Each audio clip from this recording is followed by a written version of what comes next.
Hello friends, welcome to mind blowing study. तो हम इस वीडियो में चैप्टर नंबर 3 कर रहे हैं। हम लोगों ने क्लास 8 की एनसीईआरटी का 2 चैप्टर कर लिया है। अब तीसरा चैप्टर की बारी है, जिसका नाम है संश्लेषित रेशे और प्लास्टिक। तो हमको इसके बारे में पढ़ना है। तो चलिए शुरू करते हैं इस वीडियो को। सबसे पहले इसमें क्या दिया हुआ है कि पोशाक जिन्हें हम पहनते हैं, यानी कि कपड़े फैब्रिक से निर्मित होते हैं। तो जो पोशाक हम पहनते हैं वो कपड़े से निर्मित होते हैं। कपड़े को इंग्लिश में हम लोग क्या बोलते हैं, तो फैब्रिक। और कपड़े प्राकृतिक तथा कृत्रिम स्रोत से प्राप्त होते हैं। तो ये फैब्रिक किससे प्राप्त होते हैं, तो प्राकृतिक अथवा कृत्रिम रेशे से प्राप्त होती है। तो रेशा को क्या बोलते हैं, फाइबर्स बोलते हैं। क्या आप कुछ प्राकृतिक रेशे का नाम बता सकते हैं? रेशे का उपयोग विविध प्रकार के अनेक घरेलू वस्तुओं के निर्माण हेतु किया जाता है। रेशम से निर्मित कुछ सामान्य वस्तुओं की सूची बनाइए और यहाँ पे कुछ दिया हुआ है। अब वस्तु के नाम लिखिए और किस रेशे से। जैसे रेशम का शॉल, तो जो शॉल होता है रेशम के कीट से बनता है। तो ये रेशे कहाँ से प्राप्त होते हैं, तो आप लिखेंगे कृत्रिम है। तो रेशम के कीट तो क्या होते हैं, प्राकृतिक होते हैं, तो वो लिखेंगे आप। तो इसमें आप लोगों का क्या काम दिया हुआ है कि कोई भी किस भी रेशे का प्रयोग करके आप वस्तु कपड़े को बना रहे हैं। ठीक है, क्या कि आपने कुछ वस्तुओं को कृत्रिम चिन्हित क्यों किया। अब हम लोग क्या करेंगे कि जब इसको लिखेंगे तो हम कुछ को कृत्रिम लिखेंगे और कुछ को प्राकृतिक लिखेंगे। तो बोल रहा है कि क्यों हम लोगों ने कृत्रिम चिन्हित किया। कह रहा है कि आपने अपनी पिछली कक्षा में पढ़ा है कि प्राकृतिक रेशा जैसे कपास, ऊन, रेशम आदि पौधे अथवा जंतुओं से प्राप्त होता है। तो हम लोगों ने जस्ट पीछे ही इसके क्लास 6 में पढ़ा था कि जो रेशे 2 प्रकार के होते हैं। तो पता है तो कौन कौन, तो कपास, ऊन और रेशम, ये सब कौन से, तो प्राकृतिक थे। तो ये हमें किससे प्राप्त होता है, तो ये पौधों से प्राप्त होता है और जंतुओं से प्राप्त होता है। और दूसरी ओर संश्लेषित रेशा वस्तुओं द्वारा बनाया जाता है। तो जो संश्लेषित रेशा है वो किसके द्वारा बनाया जाता है, तो मनुष्यों द्वारा बनाया जाता है। ये संश्लेषित रेशा या फिर मानव निर्मित रेशा कहलाता है। तो जो रेशा हमें जंतुओं और पौधों द्वारा मिलता है उसको हम बोलते हैं प्राकृतिक रेशा। लेकिन जो रेशा मनुष्य द्वारा बनाया जाता है उसको हम मानव निर्मित रेशा या फिर संश्लेषित रेशा कहते हैं। तो आपको समझ में आया कि रेशा कितने प्रकार के होते हैं, तो 2 प्रकार के, एक होता है कृत्रिम और एक होता है प्राकृतिक। प्राकृतिक रेशा जो प्रकृति में प्राप्त होता है जैसे जंतु और पेड़ पौधे, और कृत्रिम जो मानव द्वारा निर्मित किए जाते हैं। आगे है संश्लेषित रेशा क्या होता है। तो कह रहा है कि धागे से जुड़े मनकों के हार में पाए जाने वाले एक रूप बनावट को स्मरण करने का प्रयास कीजिए। तो जो धागे का आप यहाँ पे देखिए, मनका दिया हुआ है, ये एक धागे में ढेर सारे क्या हुआ है, मोती पिरोया हुआ है। तो ये कह रहा है कि समान कुछ कागज की क्लिपों को जोड़कर एक लंबी श्रृंखला बनाने का प्रयास कीजिए। क्या यह दोनों में कोई समानता है, तो हम क्या करेंगे, कागज क्लिप का एक लंबी श्रृंखला बनाएंगे और ये मोती को भी पिरा हम क्या कर सकते हैं, लंबी श्रृंखला बनाएंगे। ठीक है, आगे दिया हुआ है कि एक संश्लेषित रेशा भी छोटी इकाई को जोड़कर बनाया जाता है। तो अभी आप लोगों ने देखा कि एक छोटी सी पिन से हम क्या करते हैं, एक छोटी पिन का यूज करके हम बहुत बड़ी लंबी श्रृंखला बना सकते हैं। तो इसका मतलब कि ये लंबी जो श्रृंखला हमने बनाई है वो एक छोटे छोटे पिनों से मिलकर बना हुआ है। और ये जो हम लोगों ने माला बनाया है वो किससे, छोटे छोटे मोतियों से मिलकर ये बड़ा माला बन जाता है। तो कह रहा है कि कृत्रिम रेशा जो संश्लेषित रेशा भी होती है छोटी इकाइयों को जोड़कर बनाई जाती है। प्रत्येक छोटी इकाई वास्तव में एक रासायनिक पदार्थ होती है। तो जो हर एक छोटी इकाई है वास्तव में क्या है, तो रासायनिक पदार्थ है। इस प्रकार की अनेक छोटी इकाई मिलकर एक बड़ी एकल इकाई बनाती है जो कि बहुलक, इसको क्या कहते हैं, तो जो छोटी छोटी इकाई मिलकर एक बड़ी इकाई का निर्माण करती है उसको क्या कहते हैं, बहुलक। बहुलक को अंग्रेजी में क्या बोलेंगे, तो पॉलीमर। ठीक है, पॉलीमर शब्द जो है ग्रीक शब्द से बना हुआ है, ग्रीक शब्द से उत्पन्न हुआ है, जिसमें 2 शब्द है। कौन कौन, तो एक होता है पॉली और दूसरा होता है क्या, मर। पॉली का अर्थ होता है अनेक और मर का अर्थ होता है भाग्य अथवा इकाई। ठीक है, तो आप लोगों ने देख लिया कि छोटी छोटी इकाई मिलकर एक बहुत बड़ी इकाई बनती है। और ये बहुत बड़ी इकाई को इंग्लिश में हम लोग क्या बोलते हैं, तो बहुलक बोलते हैं। बहुलक को हिंदी में बोलते हैं क्या, बहुलक, और अंग्रेजी में इसको क्या कहेंगे, तो पॉलीमर। और पॉलीमर शब्द ग्रीक शब्द से उत्पन्न हुई है जिसको क्या बोला जाता है, इसमें 2 शब्द है। कौन कौन, एक होता है पॉली और एक होता है मर। पॉली का अर्थ होता है अनेक और मर का अर्थ होता है भाग अथवा इकाई। अतः एक पॉलीमर या बहुलक बहुत सी इकाइयों के दोहराने से बनता है। तो एक पॉलीमर हो गया, एक पॉलीमर बनाने में बहुत सारी इकाई का हम प्रयोग करते हैं, तब ये हमारा क्या होता है, पॉलीमर का निर्माण होता है। आगे समझते हैं, यहाँ पे कुछ नोट करके दिया हुआ है कि बहुलक प्रकृति में भी पाए जाते हैं। उदाहरण के लिए कपास एक बहुलक है। तो कपास भी क्या है, एक बहुलक है, जो कि किसमें प्राप्त होता है, तो प्रकृति में, जो सेल्यूलोज कहलाता है। सेल्यूलोज बड़ी संख्या में ग्लूकोज इकाई द्वारा निर्मित होता है। जो सेल्यूलोज होता है वो किसका बना होता है, तो ग्लूकोज का बना होता है। तो आप लोगों को ये समझ में आ गया कि हर एक बड़ी इकाई एक छोटी इकाई से मिलकर बनी होती है। आगे हम लोग पढ़ते हैं कि संश्लेषित रेशे के प्रकार। तो जो संश्लेषित रेशा है, जो क्या है, मतलब कि मानव निर्मित है, वो उसके प्रकार पढ़ते हैं। तो पहला है रेयॉन। पहला क्या दिया हुआ है, तो रेयॉन के बारे में दिया हुआ है। कह रहा है कि आपने कक्षा 7 में पढ़ा है कि रेशम कीट से प्राप्त किया गया, रेशम को कीट से प्राप्त किया जाता है जिसकी खोज चीन में हुई थी और इसे लंबे समय तक कड़ी सुरक्षा में गोपनीय रखा गया था। रेशे से प्राप्त कपड़ा बहुत महंगा होता है, क्योंकि ये जो रेशम कीट होते हैं थोड़ी थोड़ी मात्रा में रेशम का निर्माण करते हैं और उसमें भी काफी समय लगता है, इसलिए वो क्या हो जाती है, थोड़ी महंगी हो जाती है और सब कोई उसको नहीं खरीद सकता और देखने में भी काफी खूबसूरत होती है। तो चीन वालों ने सबसे पहले इसका खोज किया था और वो बता नहीं रहे थे कि आखिर ये रेशम का निर्माण कैसे होता है।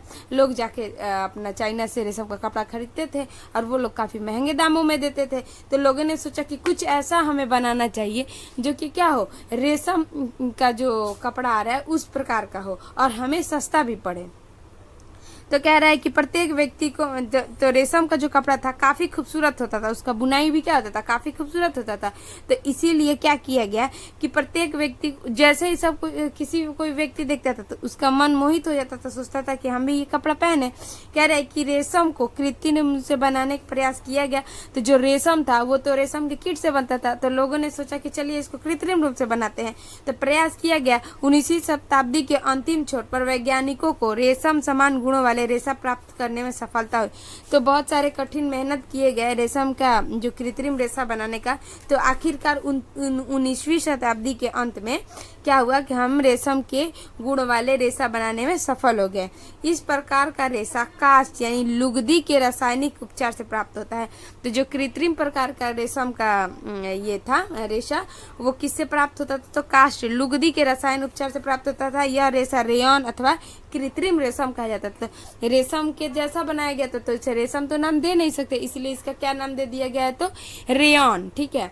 और या फिर इसको क्या कहेंगे, कृत्रिम रेशम। जो ओरिजिनल रेशम होता है वो तो प्राकृतिक होता है, लेकिन रेयॉन होता है वो क्या होता है, तो कृत्रिम रेशम होता है।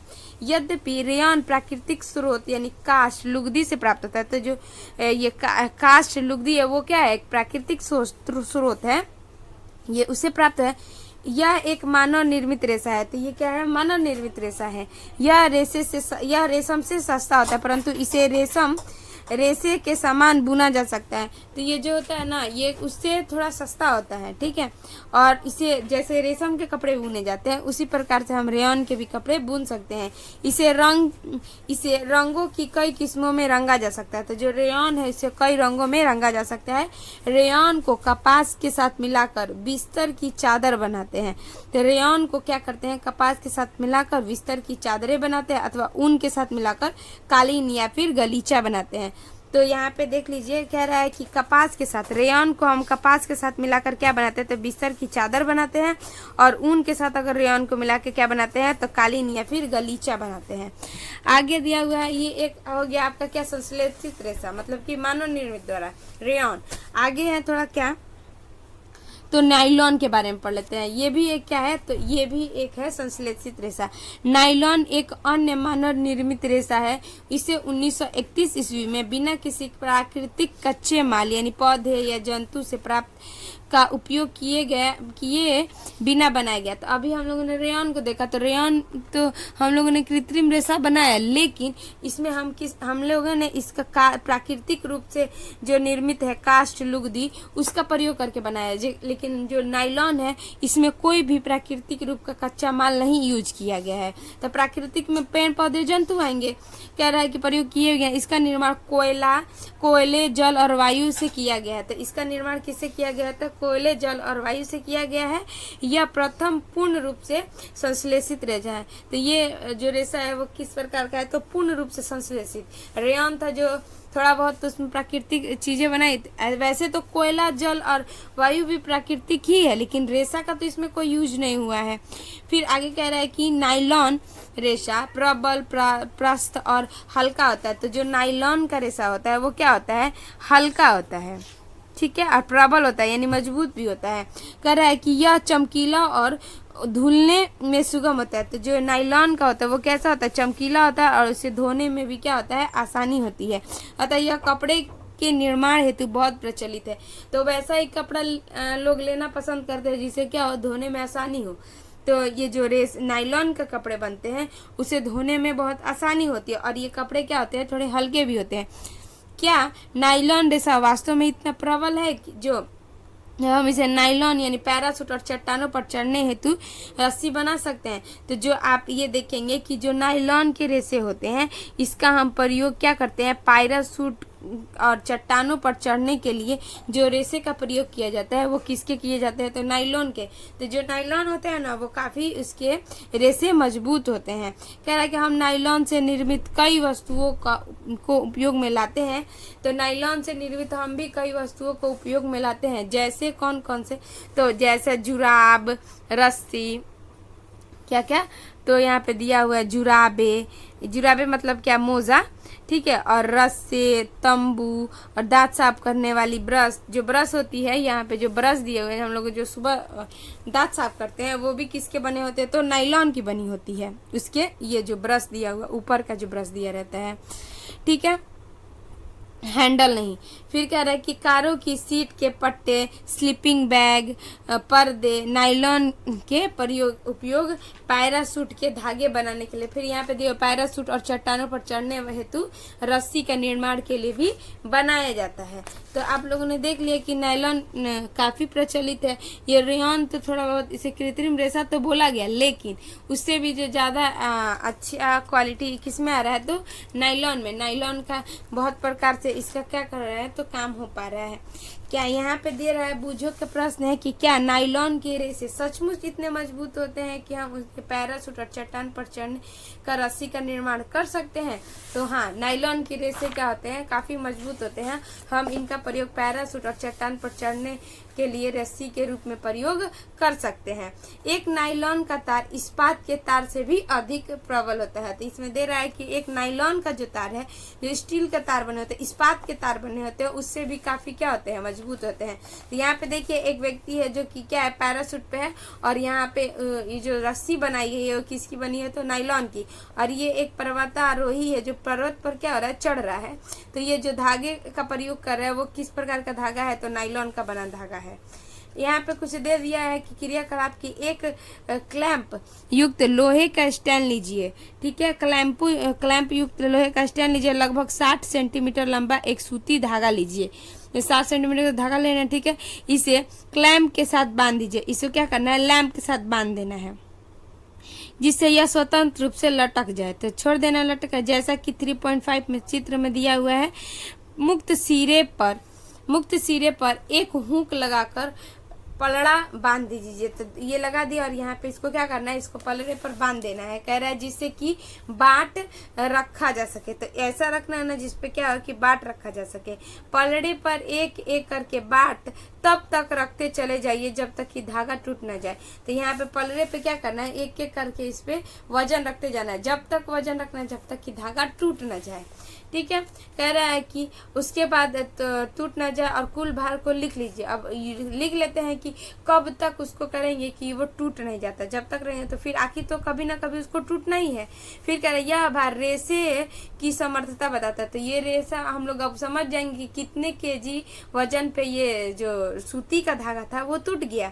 इसी प्रकार की प्रक्रिया ऊन, पॉलीमर, रेशम और नायलॉन के धागे से दोहराई। तो ये जो हम लोग ने सूती के ऊन के साथ किया, यही प्रक्रिया हम किसके साथ करेंगे, तो नायलॉन के साथ, सूती और रेशम के धागे के साथ, पॉलिएस्टर के साथ, ये सारे नायलॉन के धागे साथ सबके साथ करके देखेंगे कि। और यहाँ पे दिया हुआ कपास के धागे के साथ आपको प्रयोग करना है, ऊन के साथ रेशम और नायलॉन। तो सबसे ज्यादा कौन सा धागा क्या हो रहा है कि वजन को उठा पाता है। कह रहा है कि आप रेसे यानी कि धागे को लटकने हेतु दीवार पर लगी एक हुक अथवा कील का प्रयोग कर सकते हैं और दूसरे सिरे पर पॉलीमर की थैली बांध सकते हैं। तो पॉलीथीन की थैली हम लोग क्या कर सकते हैं, इधर बांध सकते हैं। बाट के स्थान पर आप एक ही आकार वाली कांच की गोले यानी गोटिका का प्रयोग कर सकते हैं। तो ये हो गया। अब यहाँ पे दिया सावधानी क्या दिया कि ध्यान रहे कि सभी धागे एक ही लंबाई, एक ही मोटाई और लगभग एक ही मोटाई कर जाए। ऐसा नहीं है कि एक धागा आप मोटा ले लेंगे और एक धागा पतला, इससे तो ना इंसाफी हो जाए, क्योंकि हम जाहिर सी बात है कि जो मोटा धागा हो उसमें पावर अधिक होगी। तो हमें ऐसा नहीं करना है, हमें एक ही मोटाई के और एक ही लंबाई के सभी प्रकार के धागे लेने होंगे। तो ये परीक्षण करेंगे। आगे आते हैं संश्लेषित रेशे में कौन सा, तो पॉलिएस्टर और एक्रेलिक के बारे में पढ़ते हैं। तो पॉलिएस्टर और एक्रेलिक के बारे में पढ़ते हैं। आखिर इसके बारे में क्या है, तो पॉलिएस्टर एक अन्य संश्लेषित रेशा है। इस रेशे से बने कपड़े में आसानी से सिलवटें नहीं पड़ती है। तो जो पॉलिएस्टर बता रहा है वो कैसे कपड़े होते हैं, तो इस कपड़े में आसानी से सिलवटें नहीं पड़ती हैं, यह सपाट रहता है और सफलता पूर्वक भी धुल जाता है। तो हम लोगों ने ये भी पढ़ा भी कि नायलॉन के भी कपड़े हमें हल्के होते हैं और धोने में आसानी होती है। तो पॉलिएस्टर में भी एक खासियत है कि वो भी सफलता पूर्वक हम अच्छे से धो सकते हैं और साथ में इसमें सिलवटें भी नहीं पड़ती है। कह रहा अतः यह वस्त्र सामग्री हेतु पर्याप्त उपयोग पदार्थ है। तो ये वस्त्र उद्योग में सबसे ज्यादा प्रयोग किया जाता है। आप लोगों को सुंदर पॉलिएस्टर कमीज और अन्य परिधान पहनना अवश्य देखा होगा। तो हम लोगों ने भी पॉलिएस्टर के कपड़े पहने हुए व्यक्ति को जरूर देखा है। कह रहा है कि टेरिलीन एक लोकप्रिय पॉलिएस्टर है। तो टेरिलीन क्या है, एक लोकप्रिय पॉलिएस्टर है। टेरिलीन के बारे में दिया हुआ है कि ये क्या है, एक लोकप्रिय पॉलिएस्टर है। इसे बहुत महीन रेशे में खींचा जाता है। तो जो टेरिलीन होता है वो क्या होता है, ये पॉलिएस्टर का ही प्रकार है जो कि बहुत ही महीन रेशे में खींचा गया होता है, जिन्हें फिर किसी भी अन्य तंतु समान बुना जा सकता है। और बताइए इसे हम अगर खींच के और वापस इसे हम नया क्या करते हैं, तंतु बना के समान हम इसको क्या कर सकते हैं, तो बुन सकते हैं। आगे दिया हुआ है यहाँ पे पहेली के बारे बोले ये कुछ कि मेरी माँ जल के लिए सदैव पेट बोतल और चावल और चीनी चयन के लिए पेट यानी कि जार खरीदती है। मैं जानने के लिए उत्सुक हूँ कि आखिर यह पेट क्या है। तो सबसे पहले ये पेट होता क्या है, तो पेट का फुल फॉर्म होता है पॉलीएथिलीन टेरेथेलेट। ठीक है, तो यहाँ पे कह रही है कि जल को खरीदने के लिए, चावल खरीदने के लिए, हर चीज खरीदने के लिए उसकी माँ क्या खरीदती है, तो पेट को खरीदती है। तो पेट का फुल फॉर्म क्या होता है, तो पेट का फुल फॉर्म होता है पॉलीएथिलीन टार्थेलेट। ठीक है, पॉलीएथिलीन टार्थेलेट एक बहुत ही सुपरिचित प्रकार का पॉलिएस्टर है। इसका उपयोग बोतलें, बर्तन, फिल्म, तार और अन्य बहुत से उपयोगी उत्पादन के निर्माण के लिए किया जाता है। चारों ओर दृष्टि घुमाइए और पॉलिएस्टर से निर्मित वस्तुओं की एक सूची बनाइए। तो आप भी बैठे हो जहाँ वहाँ पे चारों तरफ अपना दिमाग सर को घुमाइए और अपनी आंखों से देखिए कि हमारे आसपास कितनी ही वस्तुएं क्या होती हैं, तो पॉलिएस्टर की बनी होती है। जैसे कि मेरे पास ये क्या है, हाइलाइटर, तो ये भी किसके बने होते हैं, तो ये प्लास्टिक के बने होते हैं। ठीक है, तो प्लास्टिक के बारे में भी हम लोग क्या करेंगे, पढ़ेंगे आगे। कह रहा है कि पॉलिएस्टर, यानी कि पॉलिएस्टर किस किस शब्द से मिला है, तो पॉली और एस्टर, इसमें भी 2 शब्द है। वास्तव में यह रसायन जो कि एस्टर कहलाता है कि इकाई की पुनरावृत्ति है। तो हम लोगों ने अभी पढ़ा था कि जितने भी बहुलक होते हैं वो छोटी इकाई के बने होते हैं। तो ये जो पॉलिएस्टर है, पॉलिएस्टर, वो किस प्रकार की इकाई से मिलकर बनी होती है, तो एस्टर नाम के रसायनक से। एस्टर वे रसायन है जो फलों को उनकी गंध प्रदान करता है। तो एस्टर वो रासायनिक पदार्थ है जो क्या करता है, फलों को उनकी गंध प्रदान करता है। निर्मित कपड़े पॉलीकट, पॉलीवूल, टेरिकट आदि नामों से बेचा जाता है। तो ये जो पॉलिएस्टर नाम का कपड़ा है वो किस प्रकार क्या क्या उससे उसके एस्टर से बने निर्मित जो कपड़े होते हैं वो किस किस नाम से बेचा जाता है, तो पॉलीकट, पॉलीवूल, टेरिकट आदि नामों से बेचा जाता है। जैसा कि नाम सूचता है कि ये कपड़े 2 प्रकार के रेशे को मिलकर बनाए जाते हैं। पॉलीकट पॉलीएस्टर और कपास का मिश्रण होता है। तो पॉलीकट के किस किस रेशे का मिलकर बना होता है, तो पॉलीकट बनता है पॉलीएस्टर और कपास से मिश्रण से। अब आगे दिया पॉलीवूल, तो पॉली और वूल, तो पॉली में आ जाएगा पॉलीएस्टर और वूल मतलब होता है ऊन। तो पॉलीवूल पॉली और ऊन का, पॉलीएस्टर और ऊन का मिलकर बना होता है। कह रहा है कि हम सर्दियों में स्वेटर पहनते हैं तथा शाल अथवा कंबल का प्रयोग करते हैं। तो सर्दी के दिन में हम क्या करते हैं, स्वेटर पहनते हैं और शाल और कंबल का प्रयोग करते हैं। इनमें से बहुत से वास्तव में प्राकृतिक ऊन से निर्मित नहीं होते हैं। तो इसमें बहुत ही ऐसे कपड़े होते हैं जो कि क्या होते हैं, प्राकृतिक रूप से निर्मित नहीं होते हैं। यद्यपि वे ऊन के सदृश दिखाई देते हैं। ये अन्य प्रकार के संश्लेषित रेशे से तैयार किए जाते हैं जो कि एक्रेलिक कहलाते हैं। तो जो हम लोग ठंडे के दिन में स्वेटर, शाल, कंबल पहनते हैं वो सिर्फ देखने में ही लगता है कि प्राकृतिक ऊन का निर्मित है, लेकिन वो किसका बना होता है, तो एक्रेलिक का। प्राकृतिक स्रोत से प्राप्त ऊन काफी महंगी होती है।